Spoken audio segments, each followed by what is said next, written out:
Actually, ma'am, yung salitang hindi nagtutugma is a conclusion in itself. No? Yan yung posisyon namin. Para po sa amin, actually, wala naman pong hindi nagtutugma. Perhaps it's just the way that things were presented.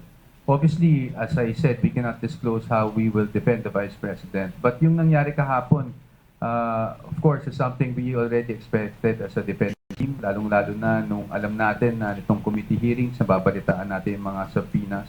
So, we were expecting those things, but yung gusto ko lang i-clarify, yung hindi nagtutugma, yan yung misconception na gusto natin ma-clarify today, no?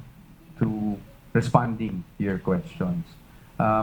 Again, we cannot go into details on how we will defend, but syempre iba kasi. Ang point namin is yun nga iba yung pag nasa trial na tayo kasi at least doon we can test the credibility not only of the witnesses but even the documents that are being presented. Are you saying, sir, na yung mga pinresenta, for example, yung mga allegations po na ipinakita ng mga dokumento ni former Senator Trillanes, is not credible enough kahit na nung tinanong po ito sa AMLAC ay na-confirm naman nila?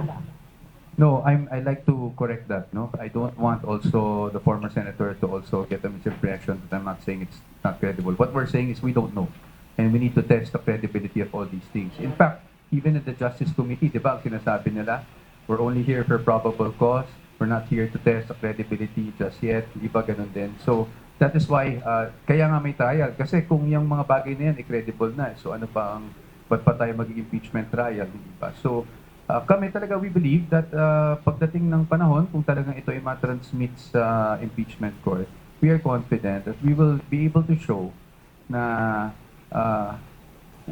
walang katotohanan yung hindi nagtutugma, no? Yung mga pinakita kahapon dun sa mismong salin. It's siguro I don't want to get into details, but I'm also not saying na kasinungalingan yung mga present kahapon. What I'm saying is the way it's presented. No, the way it's presented, doon tayo magkakaroon ng pagkakataluhan. Kung accurate ba yung presentation na gano'n. Sa amin naman, we don't really want to comment on the vindicated or anything like that. Kasi ang position talaga namin, vindication will come once it's all presented in the impeachment court and we're able to cross-examine all the witnesses and to test the evidence. No? Pagdating sa AMLAC, as I've said, it's a matter of presentation kasi. No? And I think marami na rin lumalabas na post. So, siguro, dadaanan ko na kahit papaano without going into the details. I think nakikita naman natin sa mga posts that the way the AMLAC numbers are presented, aggregate kasi yan. Ibig sabihin, lahat ng withdrawals mo, lahat ng deposits mo pagdating sa inflow and outflow, pinagsama-sama. So, simplihan ko lang. Meron akong 1,000 pesos. Dineposit ko. Withdraw ko. Diba?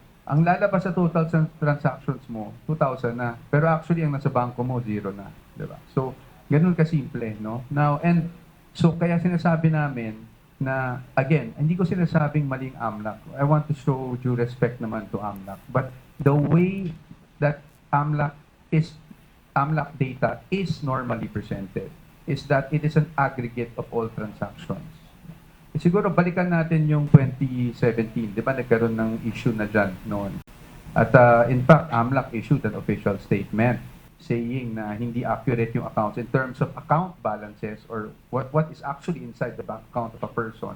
Kasi aggregate yung ginagawang number. So lahat ng inflows dyan, lahat ng outflows dyan, ina-add up lang. Kaya may tendency talaga na maging bloated, no, yung figures. Kahapon rin may napag-usapan na i-net na lang natin, 'di ba? Inflows minus outflows or outflows minus inflows net. So 'yan pa rin 'yon. Nakikita ko yung point nun, no? And with due respect doon sa mga nag-raise, nakikita ko yung point.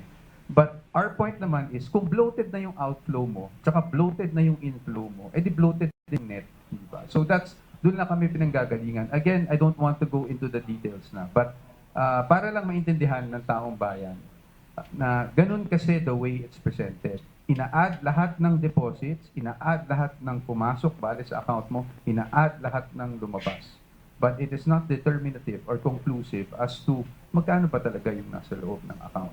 And we are talking about transactions that span over 18 years, if I'm not mistaken, no? Over 18 years. So, yun ang magiging, talagang para sa amin, it's bloated talaga ang number.